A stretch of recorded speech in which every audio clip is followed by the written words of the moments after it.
Welcome to Dance Uncorked podcast. I'm your host, Lindsay Jean, and today I am joined by two former students. I know them as the Baldwin sisters because I actually had you both around the same time. You danced with me pretty much together. I think you had some separate classes with me, but for the most part, I remember seeing both of your faces in my dance classes. So this is Jenna and this is Serena. Welcome. Hi. Thank you. Glad to be here. Thank you for being here. Gosh, I'm trying to think when was the first time I met you? Like, how old were you both? Do you remember? Oh my gosh, I don't know. When did you start teaching there? Gosh, I was 18 when I started teaching there. And that was 2004. Okay. It was 2005, probably. Okay. Because I think, well, I don't know if Serena started at the same time I did, but I started around like 1999, 2000. Yeah. Yeah, at like the old studio on Carrier Road. Jenna, you were in my what I call like the OG generation. Like you were in Yeah. the first couple pieces that I choreographed for like the competition team there, and like those first couple years that I was teaching, you were in those classes. So you're in the OG generation, and then Serena, you were kind of my second generation, and then I did have a third. Like I kind of left on a little bit of a third generation, and those kids were, gosh, they must have been like 6 or 7. They're like graduating high school now. So it's really weird to watch you all from afar. And just, seeing where you are now and like what you're doing is so cool. And I love that we can stay connected. That's one of the beautiful things about social media is like you can stay connected with people from your past, even if you don't talk to each other all the time. So it's been wonderful to watch you both from afar. So what are you doing? Where are you living right now? Are you guys in the same state or are you guys living in different places? So we're in different places. Okay. Well, I'm back in Orlando now, Okay. living in like the Lake Nona area. And then Serena, I don't know if she wants to speak on herself, but in Washington, D.C. I've been here for like the last 4 years or so. Okay, because I knew like both of you had moved at some point. And we'll get into more of about your careers and stuff as I'm sure as we talk. But I didn't know where you like are right now. Because I was like, oh, they'll do it together. They can just be in the same room. And like I feel like they are not in the same state anymore living together. Yeah. All our family is in Florida still though. So I come home and we see each other often, which is okay.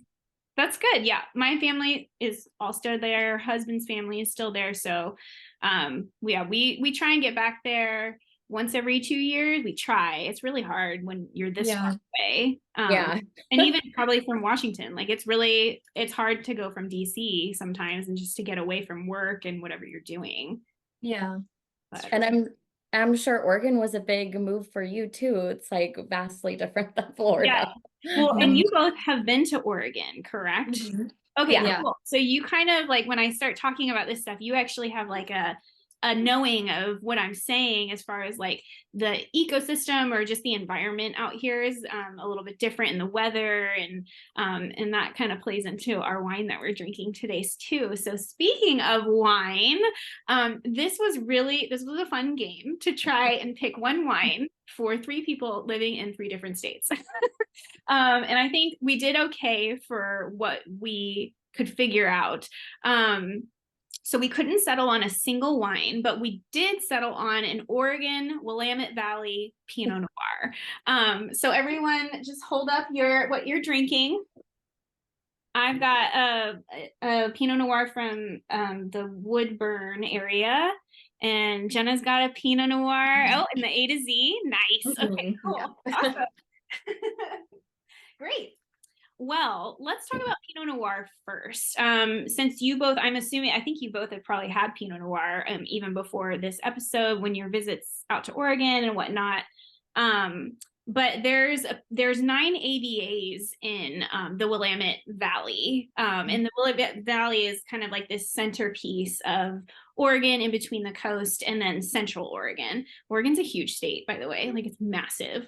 Yeah. Forever to get from point A to point B.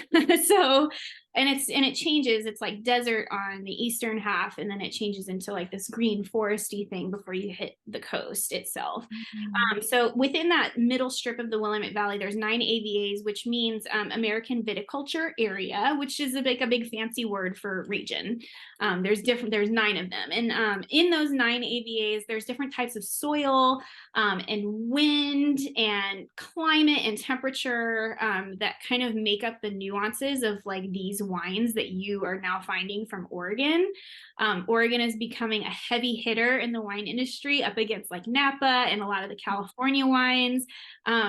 It's really cool to see like the Oregonians going down to California to try that stuff, and then vice versa. The Californians are coming up here to really enjoy our Pinots.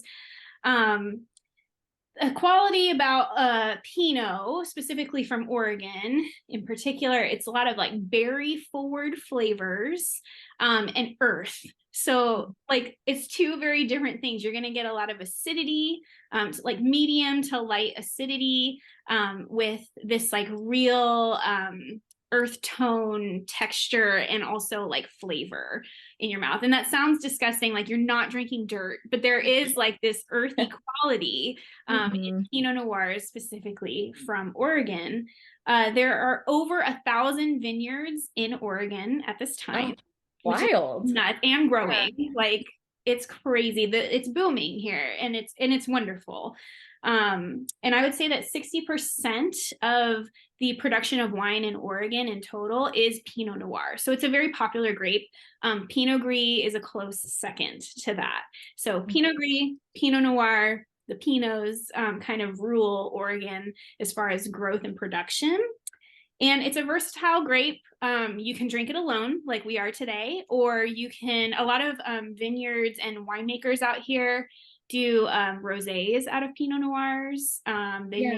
You can make like Pinot Blanc. The first time I tried one that was like a Pinot Rosé or even a Pinot Gris was in the Willamette Valley.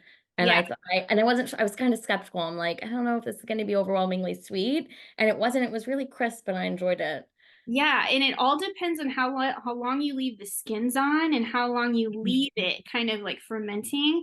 If it's like a really deep pink, it might be really rich in that earthier sweetness. But if it's that super light pink, like you can expect it to be really crisp and refreshing.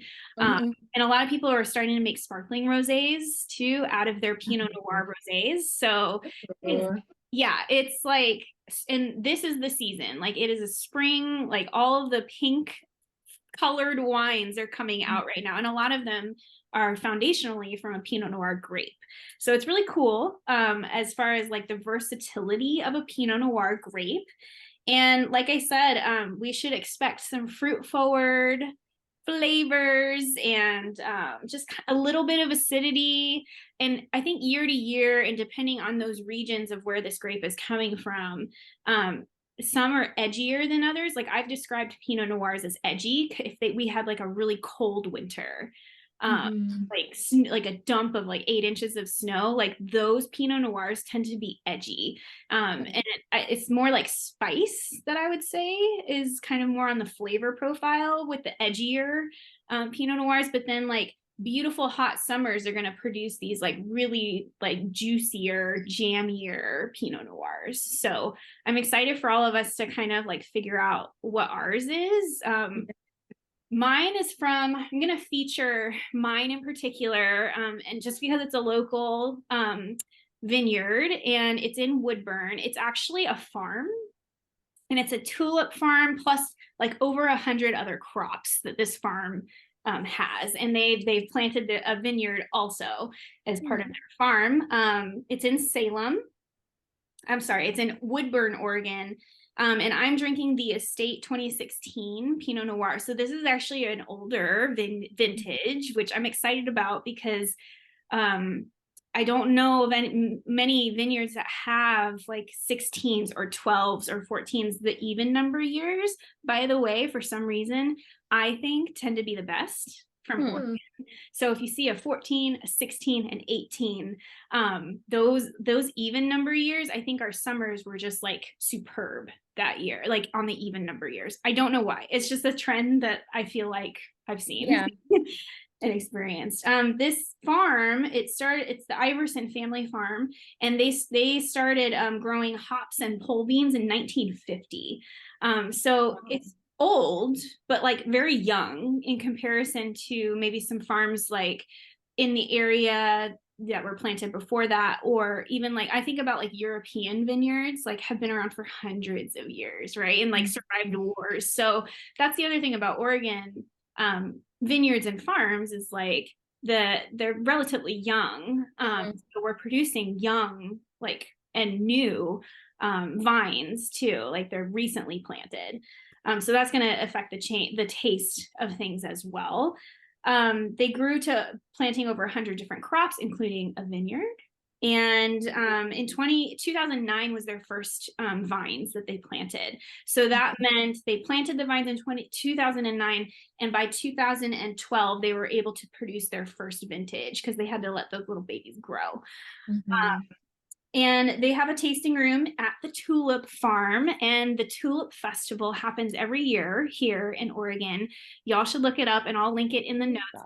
I've been once. It's just fields of tulips, and they put them in different rows, so it's like rainbow colors. Like, it's beautiful. You just go there and you take pictures. People have weddings there. It is strikingly beautiful. And what's so cool about it is like it's a snapshot in time, because this is the season for tulips. They will go away kind of after April. So you have from like the beginning of March to the end of April to catch this like snapshot in time on this farm. And it's the exact same with the cherry blossoms. It's cherry blossom season right now, and the same like vibes with rosé and sparkling. Like, it's just everyone, all the restaurants do these like cherry blossom pop-ups. Yeah, it's basically weeks that they bloom and then they blow away in the wind, like, and gone. But they're really yeah, it vanishes so quickly. So we try and capture it. It's just like that, Serena, out here with the tulips. And then on the weekends they have like they have like vendors that come out, and it's like an actual festival, and they have food trucks, and it's a huge thing on the weekends, especially. And you can buy tulips, you can buy the wine. There's so many things you can buy, that because like I said, they have like over 100 crops. So it's also a working farm. So all of their stuff, you can buy honey, just all this really lovely things. I've been once, and that's actually where I discovered the wine. Like I went for the tulips, and then all of a sudden I'm walking through the gift shop and I see this like wine bar, and I was like, oh, we're gonna go over here now. And Anthony was like, it's 11 o'clock in the morning. I'm like, I know, let's go. We got to taste it. Didn't know this. And it is their grapes. So I'm really excited to try this. On the farm, their grape on the vineyard, they make quite a few varieties, actually.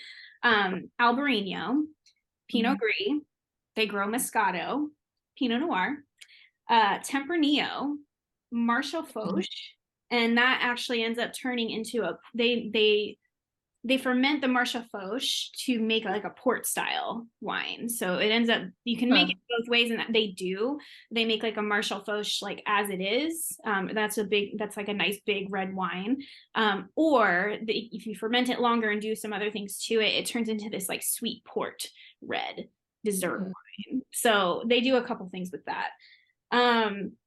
This was $32 on the website. So from a price point perspective, I think that's a very affordable Pinot Noir, because those prices keep going up, honey. Yeah.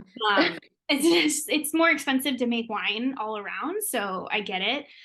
So I think this is a really great price point for wine in particular, specifically like local from a vineyard.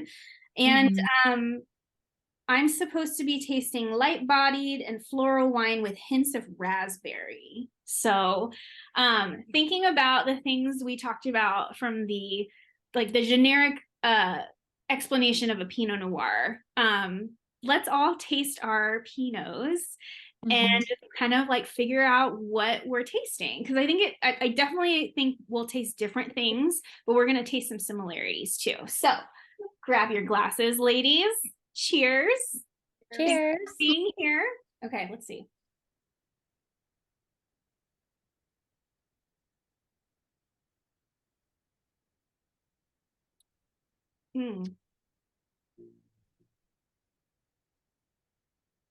I don't know if I get raspberry. Do a second taste. I always say do a second, because your taste buds are like in shock that first one.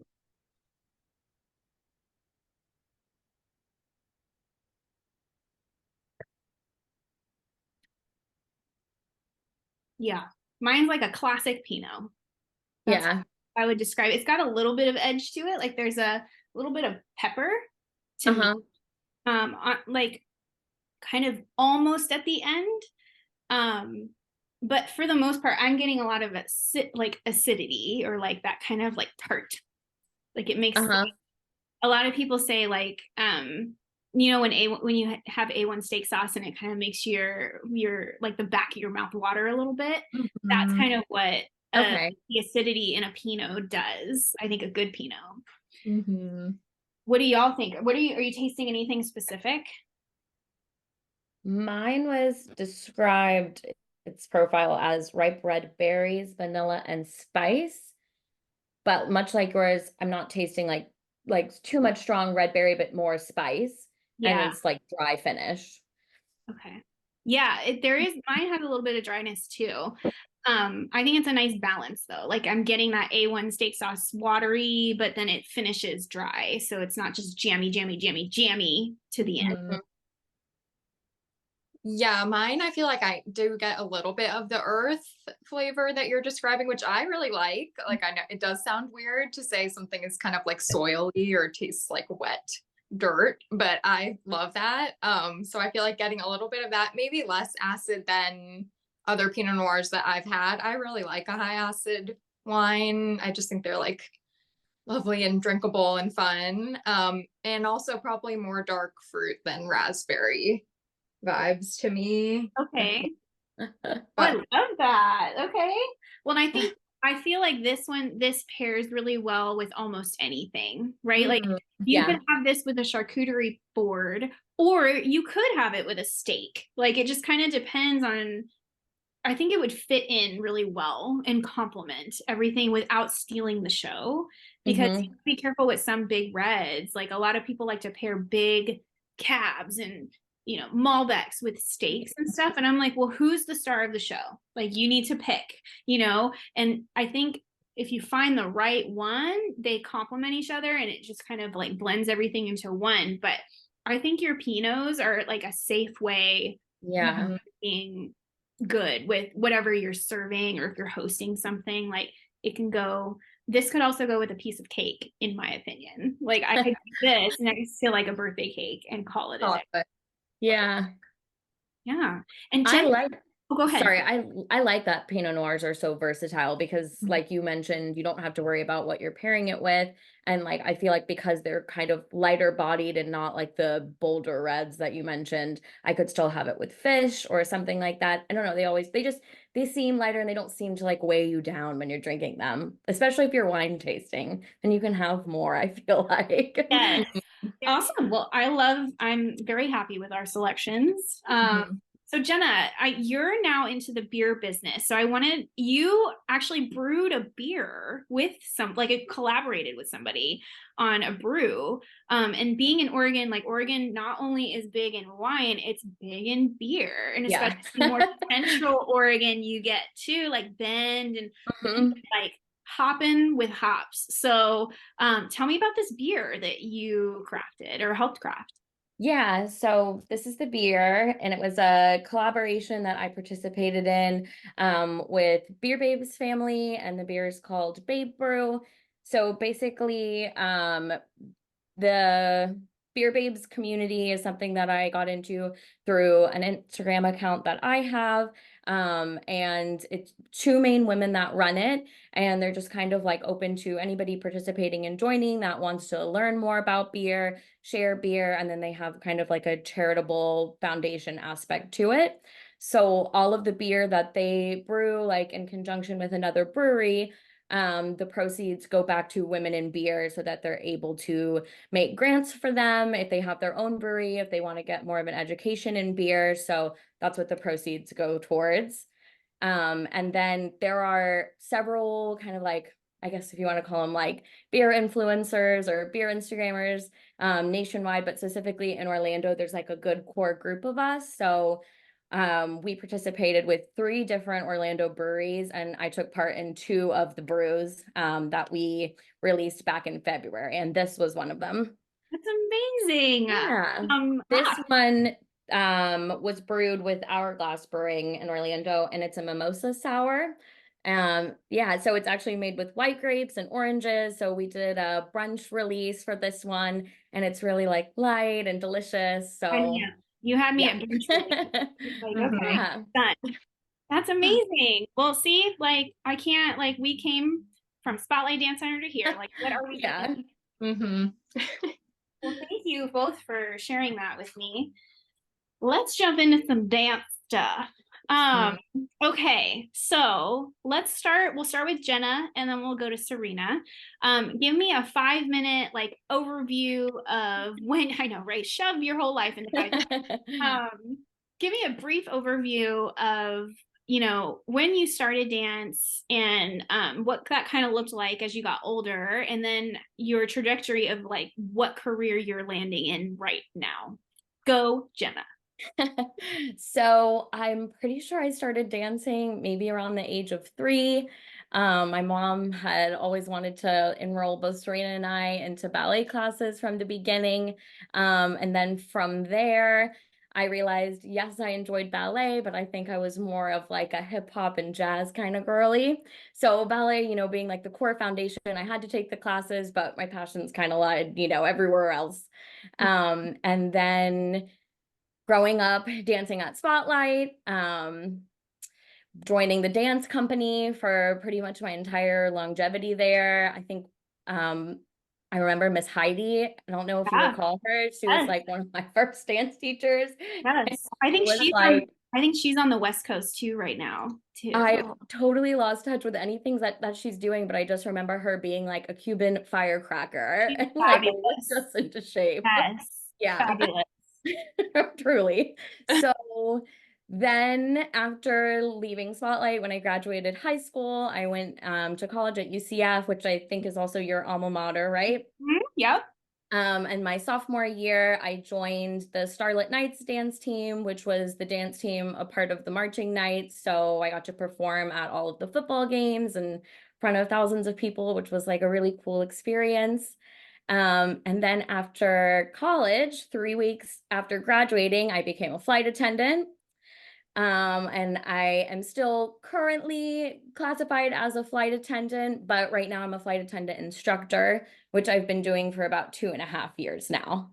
So yeah, so while I'm not dancing anymore, I am instructing and teaching. So I feel like I've been able to take a lot of those tools that I've learned through dance and apply it into my field now. Yes. Okay. We're gonna talk about that. That's so great. Okay, Serena, go. Yes, similarly started, I think, I mean, I remember being in like preschool and doing ballet, like little, you know, 3-year-old classes. We were actually just joking with our mom. She always wanted to do gymnastics, and she did actually try to put us in gymnastics briefly, and they apparently told her, particularly about me, like, that's not for her. Like, she wants to be on the ground. She's not like a flipper. So anyway, stuck with dance after that, which I think our mom was still happy about. And alternatively, really, really loved ballet, I feel like, and still have such a passion for it. I just think it's so beautiful. But like Jenna did all kinds of dance. It was, of course, really fun to get to dance together too. And we did little duets and danced at our mom and stepdad's wedding. And like dance was just such a huge part of our life. So did that all through high school. When I went to college at Florida State in Tallahassee, got super into fitness and ended up at one point doing like a bodybuilding competition and So really into working out and fitness, and wasn't dancing at the time.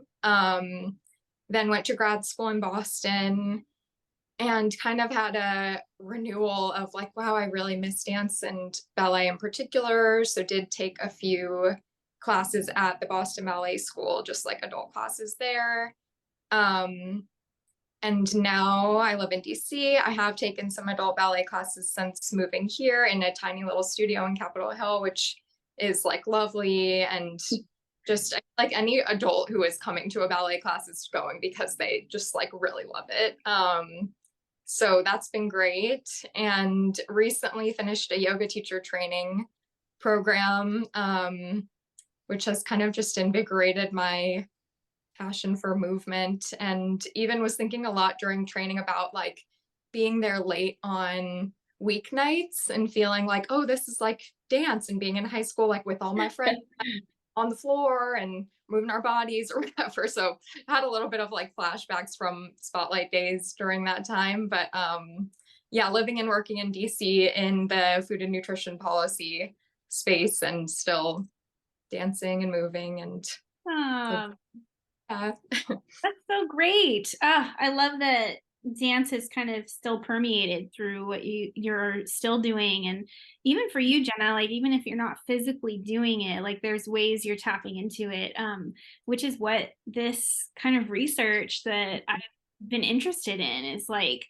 you know, if we were in the studio when y'all were in high school, right, taking your classes and I'm teaching you jazz or whatever, like what kind of really interesting conversations could we have had if we're like, okay, so what did we learn today just in general? And then how are you going to do this? Like, how are you going to use that superpower, right, to get through that math or social studies project that you have coming up? And just like the application of these things that you learn in dance outside of the dance room is really important, because as adults now, you look back and you're like, oh my gosh, like I really have some really cool skills in my pocket that have really served me and that will continue to serve me in careers that have nothing to do with dance necessarily. I mean, I'm just thinking about being a flight attendant and all the communication that you have to have with different kinds of people from all over the world, and like in a very some often intense like environment, because a lot of people don't like flying, and it's hard to kind of communicate in that space. So how did dance like provide you the tools to get you through that? So we'll start with that. I think what are like, name like one or two dance, I'm calling them dance superpowers because I really truly believe that's what they are, that you have found from your dance, from your basically your young adult and childhood dance training, that has served you over time in your different careers and in your how you navigated through kind of like where you're at now. What are some top superpowers that really helped you find success? There are so many. Do you want me to go first? You can, yeah. Okay. Well, let Serena think on it. There are quite a few that actually come to mind when I started kind of like ruminating on just what it was like to be a part of a team and be a part of a company. And then even more so now, being that I'm an instructor, I know you were obviously a huge impactful influence in both Serena and I's life. And I remember you doing duets for us, and those are just really some of like the most special moments that like I deeply cherish. But I also feel like when I look at you of how you were an instructor, I feel like you really did push us, but you always did it with like kindness. Like you always led with kindness. Like we never ever, like I don't ever remember leaving a class and feeling like I was put down. And I think that's like a hard balance of how to give somebody constructive criticism without like totally like ruining their dreams and hurting their feelings.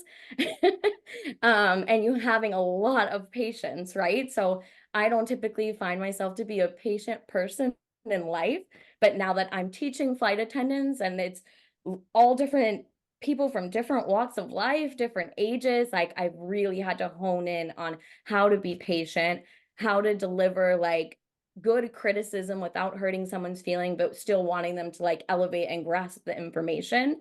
So I think I pulled a lot of like just knowing how you kind of operated with us, and like even on days when we were exhausted and like didn't want to show up and just weren't feeling it, just giving us what we needed to keep pushing and like just having us all focus on that one common goal. No. Yeah, you all, I mean, this is something that was special about Spotlight, right? Like it was actually a really recreational dance studio. Like it wasn't competition serious. Right. Like, I mean, we had a little bit of an element of those things, but it was really recreational. However, like the dance education, quality of education that y'all were getting was still as if it was a really highly competitive studio between, I mean, and that's not just me, like that's Carla, that's all the other instructors that were there. Like you're getting top notch, and Peter and Margaret, just their professional background. You're getting quality dance training as if it is a highly competitive place. Yeah.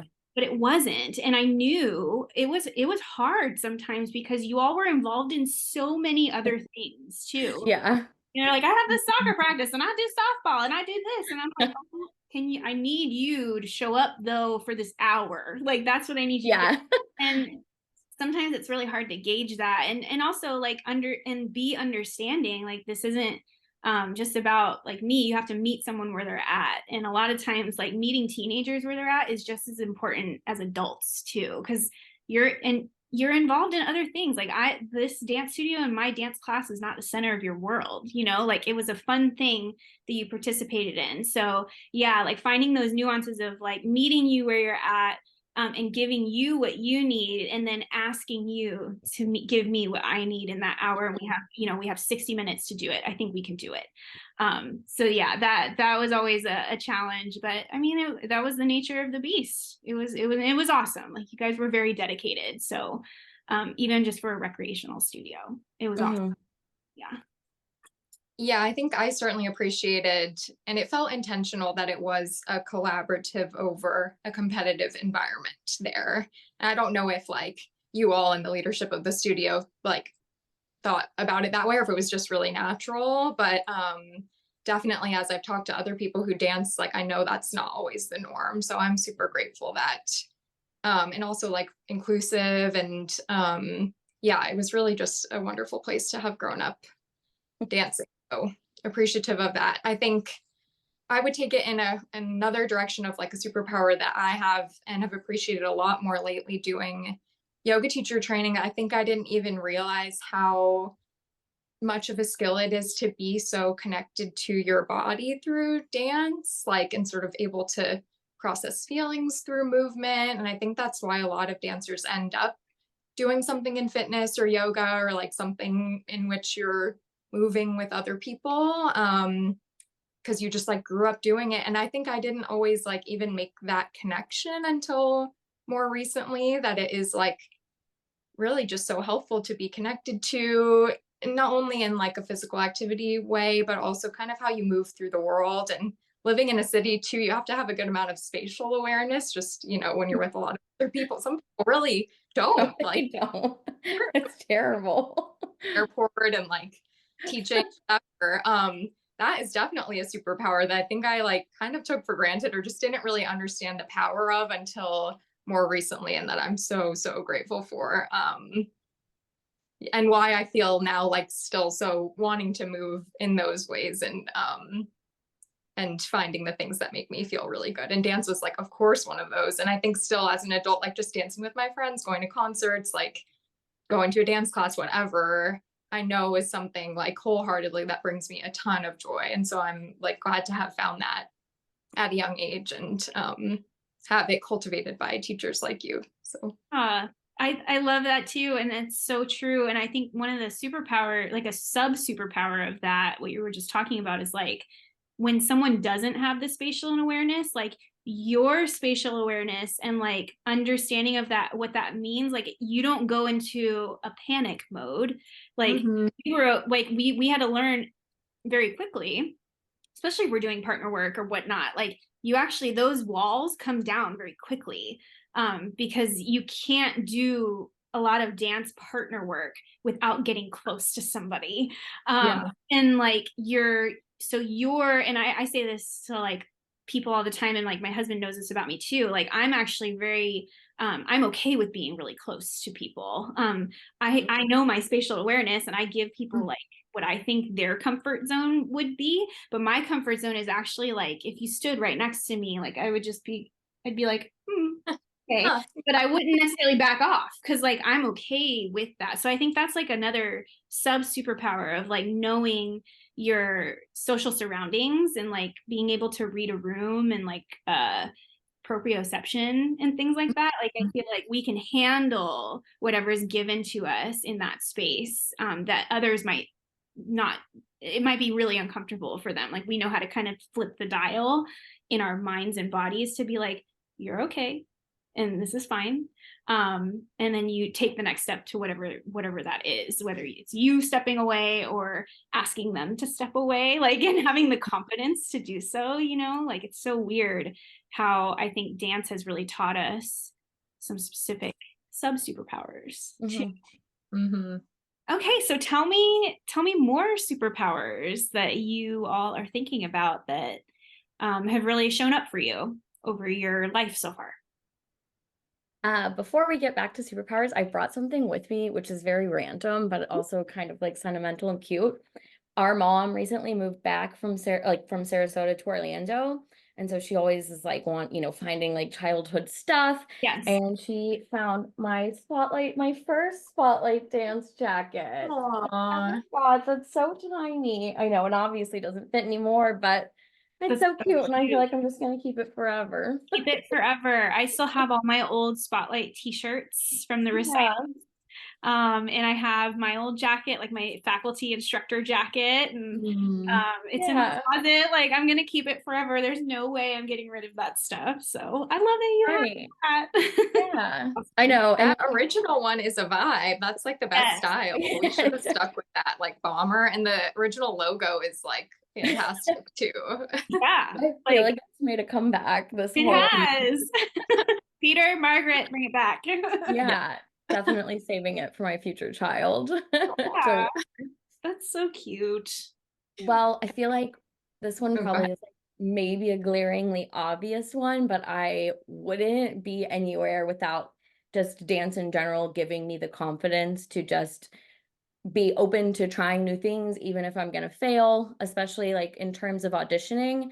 I know we auditioned for company, and Spotlight was always hosting different sorts of like auditions and opportunities, and just really like giving me like the courage and like believing in myself to just go out there and try, right? And even in terms of just now that I teach and speak in front of like large groups, like it can always be really intimidating, but I know I've kind of like had those stepping stones throughout my childhood of performing in front of large groups, that if I prepared myself and I had the confidence in myself, even if I don't always feel like that inside, that hopefully that just kind of like permeates through.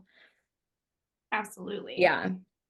I just think it's really just been so impactful in like molding me into who I am today. If I didn't have those opportunities through dance, and I wasn't comfortable like auditioning and just kind of like giving it my all, then I don't know if I would even ever be a flight attendant or an instructor or any of that, you know? And I even think it's so important for kids now to like join these types of like sports that involve like teamwork and just kind of putting yourself out there. Because if you're not, then I don't know how you're ever going to kind of grow, you know, or like become the person you're supposed to be if you just kind of always like stay inside your shell and you never just give yourself the chance to shine, I guess. Yeah, I feel like it's important. Yeah, dance has really, I think confidence comes up a lot when people talk about dance superpowers. It's kind of a common theme. And I love when people kind of tussle that apart a little bit, because it's a little different for everybody else, like the confidence that you're talking about. And kind of the thing that I'm learning and trying to put together is like, what kind of confidence does it give you in your career? And like you said, when you have to speak to people and you're teaching other people how to be a flight attendant, like that confidence is really specific. Because it can be the same as like preparing for a performance. Like I actually use a lot of the same like vernacular words of performing in my meeting prep. Like I'm like, oh, we're gonna do a dress rehearsal, guys, like before we do the actual meeting that we need to do. or here's a run of show. Like I actually like put these words into my work and I communicate them to other people that I work with, even if they have no idea and have never been involved in something dance related. Like I'm just like, no, like this is how we do it, and this is what we're gonna do, and this is what we call it. So the confidence and like that transfer of confidence into what you're doing is really important, and it's a really important superpower to like name and acknowledge, because it's true, like dance really does make you brave. It does, yeah, truly. I think even now that I'm instructing, we always have to kind of do a demo before, you know, we expect them to like replicate it back. So even though they may have like studied and looked over the notes, we have to kind of, in a sense, perform it for the new crew members. So every time I'm like doing a demo about emergency situation, it kind of feels like, all right, lights out, and then like, here we go, you know? Yeah. So, and it does really translate into that, because all eyes are always on you as an instructor all the time. I mean, I guess even being a flight attendant too, people are always like looking for you to give the safety demonstration or answer their questions. You know, you kind of just always have to be on, you know, and know that people are kind of watching your every move, whether you're sitting in the jump seat, like during takeoff and landing. It's just, you kind of always have this like performance face. Yes, like especially for flight attendants. And by the way, I am one of those people that pay very close attention to the safety demonstration, and I review my safety manual every time, because I work in safety now. So like this is all part of like what I do and what I think is important and what I find value in. So I just want to tell you that I am one of those passengers that attention to, and I get so mad when people don't. I'm just like, when we have an emergency, guys, like you're gonna freak out. You're gonna freak out, and you're not gonna know. Truly. But yes, no, that performance, and I feel that like flight attendants, there's like I feel like when I do fly, there's like a backstage area, and there's like front of the house space, and that's like in front of the passengers, right? And I'm always like more curious about what's going on backstage and like what you talk about back. I'm like, no, I know that like it's a whole backstage area back there. And even gossip. We get on. And like even right before we get on the plane, like there's this like preparation, backstage prep before passengers are allowed onto the plane. So yeah, totally transferable. Yeah, even if things like are bad or going awry, we're not gonna let you know that up front unless shit really hit the fan. So, but yeah. 100%.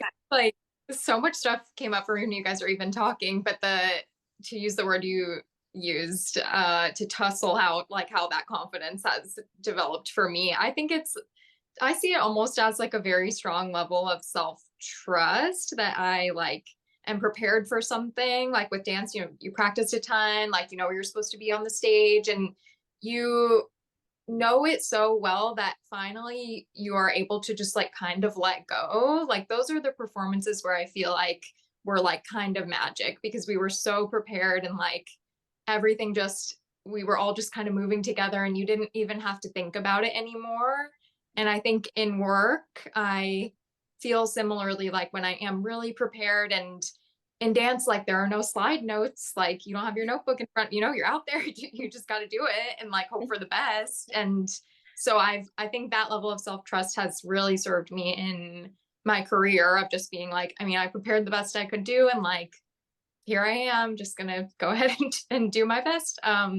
So yeah, I think that's how it comes up for me. And like to Jenna's point about kind of like things do go wrong, and having that adaptability to just be like, okay, like I mean, in dance, I think we did a duet one time. I haven't thought about this in so long, but a previous number was like a Little Rubber Ducky song. It was a child. I know exactly what you're talking about. The song came on instead of our song, and we're like laying on the floor, and we hear the Rubber Ducky audio, and we're both just like, what is happening right now? And but we still, you know, like it went on probably for like 5 seconds, and then our song came on and we did the performance. I fell on stage at a competition one time, just got back up. Like one of the judges, even in the audio, was like, somebody fell, and she kept going. Like, I mean, you just can They do your best. So No, I like that you like brought it there just now. That's huge. What you're saying is like self-trust and like Mhm. you're not just like confident, like you're confident in the way that you trust yourself to be able to do something. And what I'm thinking about too is like I mean, I haven't gotten too deep into the season yet with like talking to many of you yet, but what I'm noticing is like, you haven't just done one career, right? Like you've done quite a few things up to this point, and including myself. Like I've dabbled in all kinds of stuff. And I think that confidence and particularly that self-trust is what gives us the courage to be able to like go for something that is kind of risky. Like it might not be what you're doing right now, but like you're like you have this gut feeling and this trust within yourself that you know that you can be successful at this, or that like I think I'd be really good at this, or I think I can bring some value to this, and I trust myself enough to like take that leap. So that confidence, I love that you actually like brought that out, because that's a really specific one that I haven't heard yet from anyone, but I think we could all relate to that self-trust. Like you're like, no, like if you're going to trust anyone, it's yourself that you have to trust, because really at the end of the day at a performance, you can't like worry about what this person's going to do. You have to trust that they're going to also do what they're supposed to do. And it's about you and your job. Like, and I think that that's just like team orientation 101, right? Like you can't be so focused on everybody else. It's about your job, and then being like, I know, and I'm going to trust you to be there because we've done this before and we're going to do it. I'm going to do my job. And I'm going to trust that you're going to do yours, and period. There's no question after that, right? And if you do have questions, like you trust that inner self again, like that confidence to be able to listen to that voice inside your head and that feeling in your gut. You're like, so I don't know about this, and maybe you take that next step. So I think that was a really good one that you pointed out, Serena, because not many people like really go down to that level of confidence. Like confidence means so many different things when it comes to dance. And I mean, it makes you brave, it makes you courageous, but it also, there's something really individual about your confidence that I think is really special to a dancer in particular. Yeah. I also love that Serena mentioned like adaptability and like the reference to her story, because like inevitably, like through dance and performing as much as we did, things are always bound to go wrong, right? Like I don't think any number or any like recital that we ever performed like went exactly according to plan, right? Like somebody had a quick change and didn't get their outfit on right, or the hair was messed up, or dancing with a yeah. Or I did a number with a cane, and someone's cane was like flying out of their hands, right? Like you just kind of have to learn how to shake it off and roll with the punches, right? Just knowing that it's probably not going to be perfect, but just like Serena mentioned, like having the confidence, like your muscle memory is going to kick in and you're just going to keep going and you're just going to perform to the best of your abilities and give it your all no matter what, like even despite like all these like bizarre mishaps, like even like even now, like I don't think there's a day where I work and some strange mishap that I could have never predicted is going to happen, right? And like we could have never trained for this or assumed someone was going to do this or X, Y, and Z, and you just kind of learn to think outside the box, I guess, in a sense. And like dance like really given me like a good foundation to just know that it's not going to be perfect, but I can figure it out and like apply these techniques like into my own life. I wrote down two things while you were talking. Accepting the imperfect. That's a big thing. That I think the adaptability, because adaptability has come up quite a bit. It's a superpower.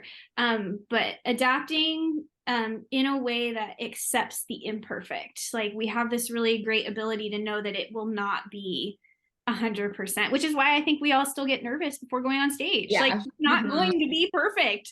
And you're going to try your best to make it flawless. But like at the end of the day, we know something, like one thing will be off, but you're going to do it, right? And then the other word that I wrote down was improvise. Like we're really good at just kind of like, all right. let's try this. Like, quick on our feet. Yeah. Yeah. Like, literally. here comes the mascara, like your black heights and you can't like see it, you know. I've done that so many times. And I think that improvisation and the ability to kind of like work with what you have. Another dancer that I dance closely with out here, she said resourceful. Yeah. Yeah. Like it's not just adaptable, but like we're resourceful because we can make something out of what's in front of us. And I think that's really important for like employers to hear from somebody that they may or may not want to hire. Like, because no company is perfect, right? No company has all the money in the world. A lot of companies have more than others. And a lot of times, like the dreams you have or the programs you want to implement require funding. And there's no money tree outside. I'm still looking for those, you know. And like how do you still do and accomplish goals that will serve the whole company with the resources that you have available to you? Or how do you go to find more resources, like, and improvise in how maybe change direction halfway through? That's a big one that I think dancers in particular are really, really good at. That I want us to start talking about more when we are selling ourselves to a future employer or the people. Yeah, speaking of just like resources or assets in a way, like another one that came up for me is the ability to, like, I guess it's a level of humility and recognizing that other people, other dancers have strengths that you don't have, and not feeling a sense of jealousy, although jealousy is kind of natural, but like I think, and we talked before about kind of collaboration over competition, but yeah, the humility to be like, this person is like an incredible learner or super flexible, or they just like always know the complicated routine and they're going to get put in the front for that part of the, you know, front and center or whatever. Like they're going to get used for their skills in the routine. And like, that's okay because I have other things that I bring to the table. And like sort of being able to work in that kind of setting, that dynamic, recognizing other people's strengths and your own and still working together, I think is something that I definitely learned from dance and is super, super important in my personal relationships, in the workplace. And that, yeah, I don't think you even get from like every kind of sport. It's something that, for sure.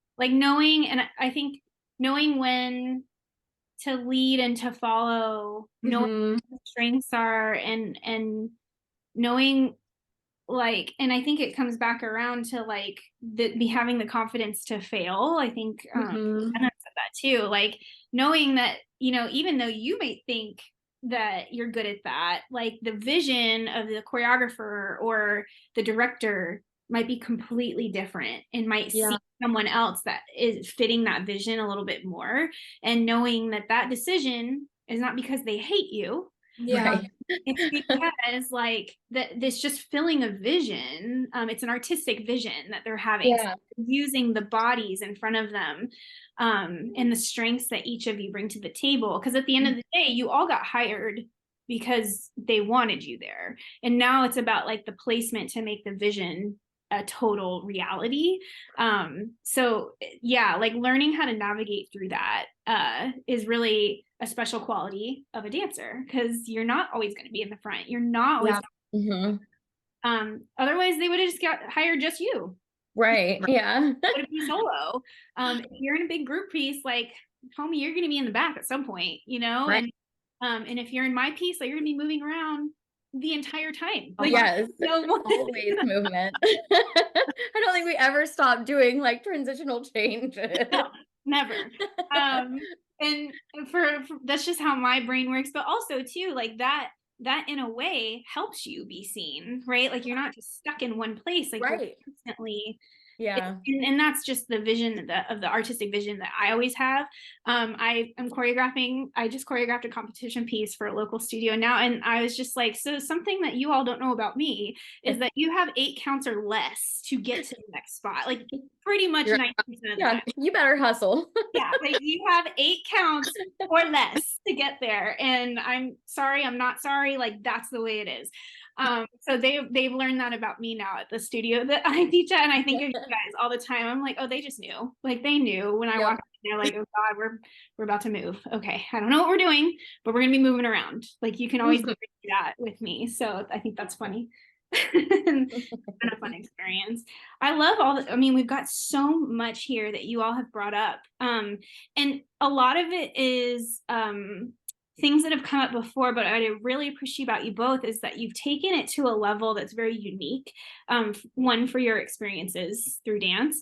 And then also like you've really gotten down to the nitty gritty of like the definition of that big overarching word, like confidence or adaptability. Like you're talking about a very specific thing, and that's like that's the golden nuggets right there for me, because I'm hoping that like teachers, instructors, Jenna, like you can pull some of this even when you're teaching flight attendants, and Serena, when you're teaching yogis, right? Like what are these tiny nuggets that you can pull from this conversation to like empower others who are learning something or having questions about what their next step is professionally. Like these are some of the things that you can talk about at a very specific level that like changes the game a little bit. Like it's one thing to be like, oh yeah, you'll be really confident after this. Like no, like you're gonna have so much self-trust. Like it's just so much more impactful when you say it in that way, when you get down to like what it really means. So I love that you both have really gone there in this episode. You're really starting to kind of like unearth the definitions of these big concepts that keep coming up. So thanks for doing that. Do you have any more that you feel like very strongly that you want to share? It's okay if you don't. It's so much more of a surface level one, but I was just thinking about it last night. I think just thinking about like you and us all dancing together, just kind of like how to put yourself together and like look presentable. And I was thinking about it in particular because I think I learned like how to put makeup on for the first time in just thinking about like this for a company prep. Like everyone who got into the company, we did this like how to do your dance makeup together. And I was like put on my eyeshadow yesterday, and I was thinking about you, and like I think I literally learned like how to kind of like go around the almond of my eye from you in this like prep class. And I mean, it definitely helps to know that kind of especially when you're a teenager and like things can just be a real hot mess with your makeup, like to have had someone train me in a way. I mean, I think that is a superpower. I mean, Serena, why do you think we had the class? Like, like I'm looking at Margaret and I'm like, we got to teach them. We just got to teach them. We got to teach them how to do it. And I mean, but that's part of the process, right? Like you're absolutely right, Serena. Like as a teenager, you don't know anything, and you guys didn't have TikTok and right? Like young people can do better makeup than I ever could. Now. Like they would slay my makeup if they were here. Like 10-year-olds would slay my makeup if they came to my house right now and prepped me for this episode. But like we didn't have that. And you all didn't have that either. So it was necessary. And I completely agree with you. And I think that that's an understated concept. Like being able to prepare yourself, not only like mentally, but physically prepare yourself, because it all counts. If you might have done all the research in the world, but if you walk into a room and, you don't feel your best because of the way you look or the stuff you're wearing, it's more about you, right? And your feelings. It's not necessarily, and yes, there is a projection that you need to think about, especially in an interview situation, but it's more about what you feel. If you don't feel confident in look and appear, it's not going to go as well as you want it to. And if you just make that small change, it's amazing how different the outcome can be. So that's even just thinking about like Miss Margaret specifically, just I feel like the discipline that she instilled in us, and in terms of like when you were showing up for ballet, like it didn't matter whether you didn't want to wear the outfit, like you were going to wear the outfit. You know what I mean? Like you were going to be in the right tights and the right leotard, and you were going to pull your hair up, and you were going to show up the way that you knew you were supposed to, you know? I feel like she really taught us like a very solid, like, sense of discipline for like the role or the assignment that we signed up for. You know what I mean? Yeah, I think I'm trying to lean more because there's controversy about like body image and ballet and like what these like rules do, right? And Yeah. I'm in the middle about a lot of it because there's so much value in that. And then it can be very destructive, right? To, women in particular. But the discipline that I'm thinking about is like less discipline, and it's more about not being disciplined. It's more like how to understand how to meet expectations. Yeah. Right. That's like, what I meant. Yes, in a sense. like I think that's kind of where I'm moving towards as far as like language of how to describe that, because ballet gets such a bad rap, and there's in dance and competitive dance, right? And you could say the same stuff about competitive dance. But there are these like really valuable things that you learn in these really more intense and strict, what people would call strict environments. And I think it's more about like just learning how to meet someone's expectations, because that's not a bad thing. Like, and then in return, like now, like the reciprocal of that needs to happen. Like now you realize you have expectations, and then other people need to be able, and if they don't know how to meet expectations, like, is that really somebody that you want to work with? Right. Is that someone you want in your life? Is that someone you want to be in a relationship with? Like, it's really like, it goes really deep actually. And I think there's some value in that. And exactly what you're saying, Jenna, like just knowing how to show up to something, even if that's not necessarily your vision. Like, right. I guess, yeah. And I think for me, I connect it to, while being a flight attendant, like when I put my uniform on, I'm going to wear it the way that is expected of me, and like have a sense of pride in doing it. Right. Like I know, like, while we all have our own sense of individuality, and that's fine, but this is what my employer expected of me, and I'm going to wear this with pride, and I'm going to do it right. Like I could wear the uniform but still kind of look sloppy, like from the outside, if that makes sense. But like, what does that say about me when you see a disheveled flight attendant on the plane versus one that looks like they took the time to put themselves together, right? I think that speaks volumes. You're not going to maybe have as much trust in the person that looks like they didn't even care to prepare for the day, right? Had that extra effort going into it, then I mean, and I hate to, I guess, harp on like just appearance in general. Like it doesn't take away from maybe that person could be a valuable flight attendant, but I just think in that particular industry where that's all someone has to go off of, you know? You're talking about team 101, right? Like think of a basketball team. They all wear the same uniform. Every single person is wearing the same thing. Some people might have different arm things though, and a different, like I'm thinking of Dennis Rodman with his like crazy hair, right? Like that was like an individuality thing. So there are ways to like insert yourself. Right. Yeah. What you're saying, and like flight attendants do this all the time. Like maybe it's the way you tie your scarf, Yeah. or the shoes that you wear, or the earrings that you're like, there's these like tiny ways to insert yourself, but they're overall, you're still part of this team, and like you look like that and you're proud of that. So I hear what you're saying completely, and I find value in that as well. There are times where we just got like our new like name badges, right? And when we have specific meetings, whether it's like with external partners or whatever, I'm like, everyone badge up. Like we all got to look like a team. We're gonna come in, like, let's go. And I want us to look like the team that we've been working together with for so long, like to roll in and to people not even question, like, oh, that's the U of O. Yeah, it's powerful when you look like that. Like even I think of like flight crew walking through the airport. When you see some of these like European crews walking through, you're like, okay, they're a force. Like they're strolling through, their hair slicked back, they got their scarf and their hat, like they look good, you know? So I don't know. I think there's just something to be said for that. And I think as much as I wholeheartedly appreciate individuality and diversity, and so I don't want that to be misconstrued, but I think that there is something to be said for it. And I don't want that to necessarily like get lost in society. Yeah. I think I see like, I totally agree. And I think I see the like kind of discipline that you referenced, Jenna, as like, or a possible reframe is like, I think you, Miss Lindsay and Margaret, like inspired a level of respect in me.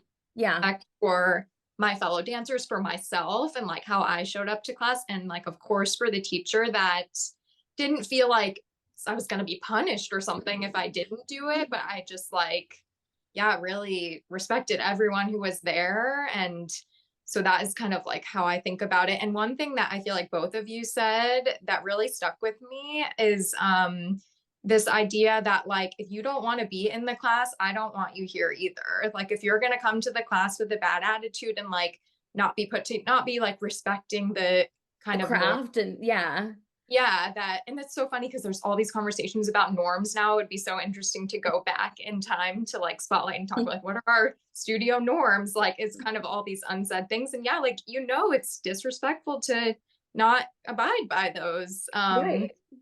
So yeah, that I think applies like in every situation. Like, don't go somewhere if you're not gonna, people don't want you there if you're not gonna be respectful, basically. And I felt like that statement always, like, sometimes I was having a really bad day and was like, you know, maybe I need to stay home from class today because I'm gonna have a bad attitude. And and the teachers feel that too. Like, we know. Right. I think now both of you also is yes. Yeah. Like, I very much was like, oh, I'm like, maybe this was a dose of my own medicine when somebody showed up like this. And I'm like, why are you here right now? And I'm wasting my time.